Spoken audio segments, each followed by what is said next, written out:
Ser o estar? Aquesta és la qüestió. Una qüestió complicada, perquè ser, també anomenat ésser, i estar són verbs que a vegades confonem i que no utilitzem prou bé. Per exemple, quan senzillament volem indicar el lloc on es troba algú o alguna cosa, en català, a diferència del castellà, emprem el verb ser. On ets? Soc a casa. I no, on estàs? Estic a casa. Els llibres són al calaix. I no, els llibres estan al calaix. En Pep és al Japó. I no, està al Japó. En canvi, utilitzem el verb estar per afegir a la simple localització un matís de permanència o de durada en el temps. Estaré a casa 2 hores. Els llibres van estar al calaix tot el curs. En Pep està al Japó des de l'any 2010. En aquests casos, el verb estar té un significat semblant a romandre, o fins i tot a viure, com es pot veure a l'últim exemple. I sempre es pot substituir per la forma pronominal estar-se. D'altra banda, podem utilitzar tant ser com estar davant dels participis de verbs que indiquen lloc, com ara situar. El castell és, o està, situat al cim del turó. Quan volem expressar temps, ens trobem amb una distinció similar a la que hem vist anteriorment. El verb ser serveix per dir simplement quan succeeix una cosa. L'entrevista és a les 5.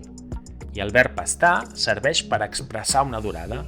Vaig estar-hi 1 hora sencera a l'entrevista. L'excursió serà divendres vinent. Van estar 1 mes preparant-la. Per fi som a divendres. Hem estat tota la setmana esperant que sigui divendres. Finalment, el verb ser ens permet expressar la identitat i els trets característics i fonamentals d'algú o d'alguna cosa. L'Onyar és el riu que travessa Girona. En canvi, el verb estar l'utilitzem per a qualitats transitòries, canviants o que són resultat d'un procés. Ara, l'Onyar està força contaminat. L'àvia era la mestra del poble. Era molt treballadora, però hi havia dies que estava esgotada de tant treballar. Els edificis eren altíssims, però estaven inclinats. Aquest arròs és massa salat, no és gens bo. A més, aquest arròs està fred. Per tant, la tria del verb ens pot permetre distingir entre propietats permanents, el Pol és feliç, i temporals, el Pol està feliç. Fixeu-vos en la diferència. Aquest gat és molt nerviós. Aquest gat està molt nerviós. L'aigua de la piscina és freda. L'aigua de la piscina està freda. En resum, el verb ser és el verb bàsic i gairebé existencial per definir qui és, què és, com és, quan és, on és algú o alguna cosa.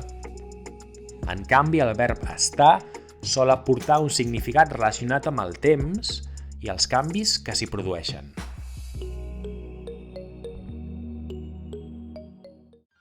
Sortegem el primer quadern d'activitats i jocs de Lectoeduca, una iniciativa fantàstica per millorar l'ortografia en llengua catalana dels infants de primària. Aquest quadern està dedicat a la lletra G, afavoreix la mecànica lectora i també treballa l'educació en valors. Si voleu aconseguir-lo, esbrineu com participar en el sorteig a la descripció del vídeo. I visiteu la web de Lectoeduca per conèixer més sobre aquest projecte innovador que fa l'aprenentatge més lúdic i significatiu.